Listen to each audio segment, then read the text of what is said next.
Hello and welcome to Initial Solution. In this video tutorial, I will show you how to recover deleted post from Facebook.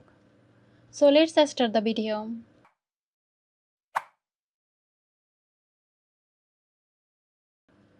Open the Facebook app, then navigate to the menu bar. Scroll down and expand Settings and Privacy. Then click on Settings. Again, scroll down a bit and click on Activity Log. In the Activity Log, look for the Recycle Bin or Trash section. This is where your deleted posts are temporarily stored for up to 30 days. Click on the Recycle bin.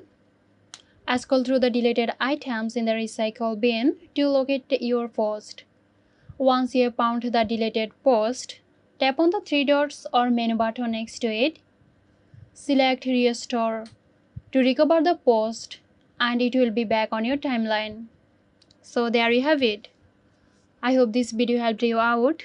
Stay tuned for more helpful tutorials here at Initial Solution.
This video is sponsored by Zerosoft. Zerosoft offers graphic design, UI UX design, digital marketing and web development. Elevate your brand with Zerosoft today. For more details, check the description box.